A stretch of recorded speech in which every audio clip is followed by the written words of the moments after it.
Josiane Mehdi est la fondatrice et PDG de Jewels, une organisation dédiée à la promotion des arts créatifs africains et d'une ligne de bijoux inspirée de l'Afrique.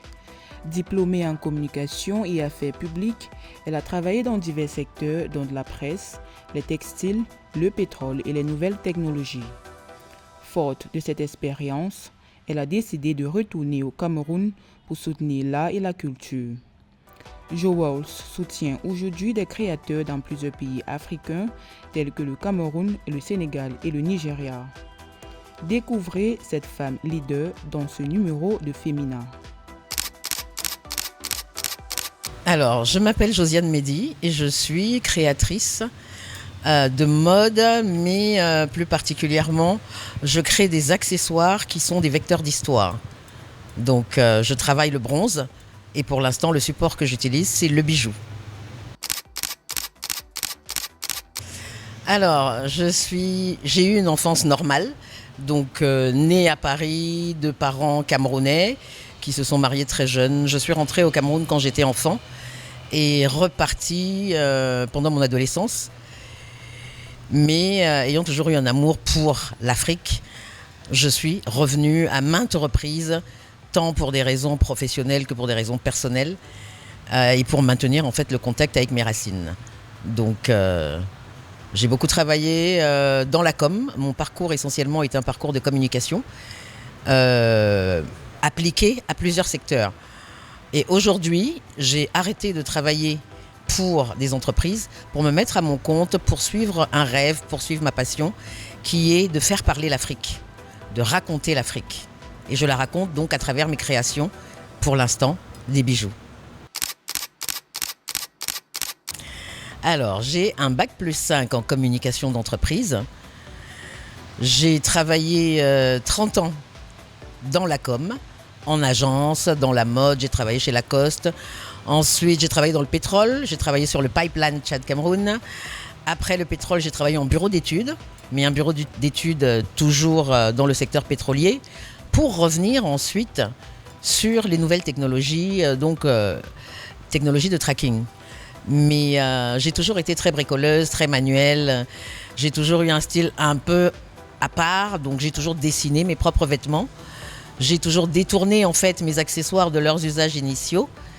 Et voilà, donc après avoir fait un petit peu le tour, j'ai décidé de mettre en place mon projet de retraite, c'est comme ça que je l'appelle, et me faire plaisir, travailler en me faisant plaisir, en espérant laisser des traces et faire quelque chose d'utile.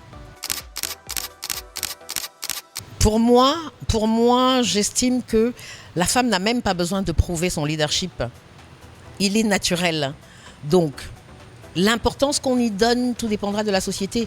Si nous sommes dans une société patriarcale, macho, etc., on va se retrouver avec ce genre de questions.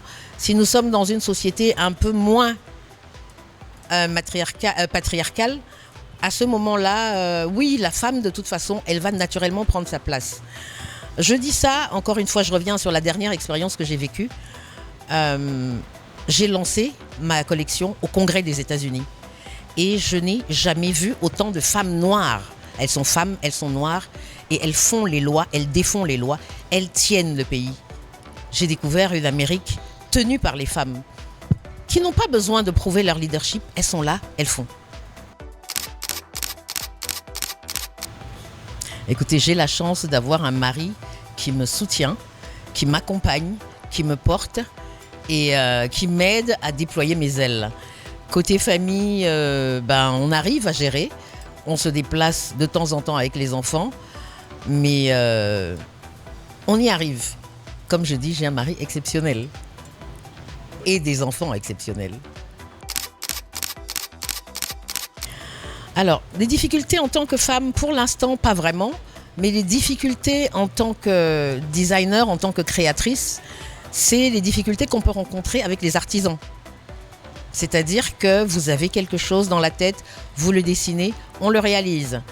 Mais malheureusement, vous pouvez tomber sur de mauvaises personnes qui prennent de l'argent et qui disparaissent avec vos créations et avec votre argent, comme ce que j'ai vécu très très récemment. Le message que je souhaiterais leur passer, c'est Suivez vos rêves, poursuivez-les, courez-leur après. Vous allez tomber, vous allez vous relever. Mais n'abandonnez pas, parce que si vous abandonnez, vos rêves viendront vous hanter. Comme vous allez marquer cette vie de vos empreintes, c'est comme ça que vous serez perçu. Essayez donc de vous poser fièrement, posément et de foncer.